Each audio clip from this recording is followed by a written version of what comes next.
প্রত্যেকটি হরফ উচ্চারণ হুজুর যেভাবে উচ্চারণ করে ঠিক সেভাবে উচ্চারণ করতে হইব। কথা বোঝা গেছে? যেভাবে উচ্চারণ করে সেভাবে উচ্চারণ করতে গেলে কি করতে হইব? হইলে হইতো না তো, একটা তো গাছের তো হরণ, গাছের তো হরণ কর। হ্যাঁ, মনোযোগ শহরে, মনোযোগ শহরে কি আবার সোনামুরা শহরে? হ্যাঁ, মনোযোগ সহকারে। ওমর আলী কি কয়? পড়িতে হবে।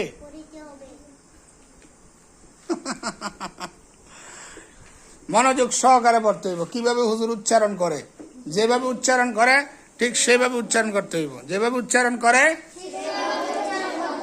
হ্যাঁ, মাখরাজগুলি প্রত্যেকটি মাখরাজ মুখস্থ করতে হবে এবং মাখরাজ অনুযায়ী হরফকে উচ্চারণ করতে হবে। মাখরাজ অনুযায়ী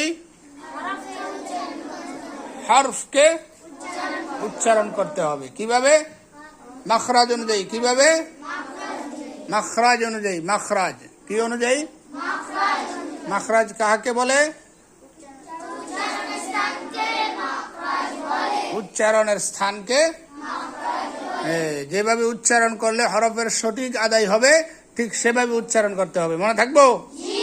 হ্যাঁ, বাড়িঘর ছাইরা, মা বাপ ছাইরা, সব কিছু ছাইরা এখানে আইসো কি উদ্দেশ্যে? পড়ার উদ্দেশ্যে। আল্লাহ যেন সবাইকে হাফিজ বানায়। জি বলে আমিন আমিন। কত কষ্ট করে এখানে থাকা লাগে নাকি? কষ্ট লাগে? কখন তো কইলেন মা বাপ ছাইরা থাকতে কষ্ট, এখানে তো থাকতে কষ্ট না, মা বাপ ছাইরা থাকতে কষ্ট। তো এই কষ্ট কেন করতে আছেন?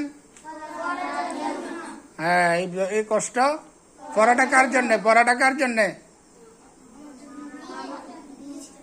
আল্লাহ আল্লাহ রাসূলকে খুশি করার জন্য। আল্লাহ আল্লাহ রাসূলকে পড়াটা কার জন্যে? কত ফুলা বাইন আছে গ্রামও, কত ফুলাই বাইন আছে। আল্লাহ আমরারে মাদ্রাসায় আনছে। হ্যাঁ, সবাই আল্লাহ মাদ্রাসা দিছে?